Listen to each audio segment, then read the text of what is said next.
Bonjour, j'espère que vous allez bien aujourd'hui. J'aimerais aujourd'hui partager avec vous quelque chose sur comment cultiver le mental d'un vainqueur. Parce que Jésus nous dit ce matin, ayez confiance, courage, car j'ai vaincu le monde. Il nous invite à sa suite, nous aussi, à ne plus être victimes, mais des vainqueurs à travers les difficultés de la vie. Le texte aujourd'hui sont tirés de la première des Actes des Apôtres, chapitre 19, de versets 1 à 8, et l'évangile, et de l'évangile selon Saint Jean, chapitre 16, de versets 29 à 33. Dans cet évangile, Jésus nous dit justement, je suis vainqueur du monde. Donc j'aimerais partager avec vous ce matin trois petites choses sur le mental d'un vainqueur. La première chose, c'est le réalisme. Le réalisme. Juste avant de nous dire cela, Jésus dit dans ce même texte, dans le monde, vous aurez à souffrir. Vous aurez, une autre traduction dit, vous aurez de la détresse. Donc, j'aime bien comment Jésus ne nous présente pas la vie comme une fleuve tranquille. Jésus nous dit clairement que la vie est faite des batailles. Et on ne peut pas imaginer être un vainqueur sans avoir traversé des batailles. Donc Jésus nous dit clairement que dans la vie, il y aurait des moments difficiles. Donc ça, c'est la première chose, le réalisme. Il faut savoir que la vie est difficile. Donc quand tu dis aux gens que la vie est difficile, tu ne leur apprends rien, en fait. Donc c'est la première chose à savoir, que nous sommes dans une vie difficile. La deuxième chose, c'est dans le développement du mental d'un vainqueur, c'est le fait d'avoir le courage. Jésus dit, ayez courage, ayez courage.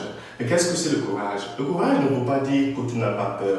Le courage veut dire que tu as confiance dans ta cause malgré les peurs. Tu as confiance en toi-même malgré les doutes. Tu as confiance en Dieu malgré les choses que tu dois traverser. C'est ça le courage.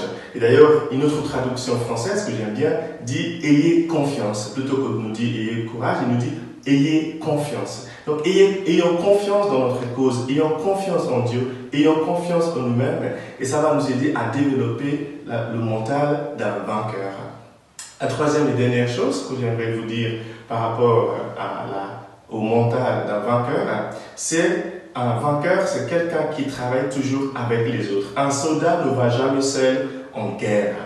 Si, et je dis ça vraiment avec beaucoup de respect, si tu arrives à tout faire toi-même, ton rêve est trop petit. Si tu arrives à tout gérer toi-même, tes engagements ne sont pas dignes de toi. Parce que nous avons besoin toujours de coopérer avec les autres. C'est important pour nous de toujours chercher à travailler avec les autres.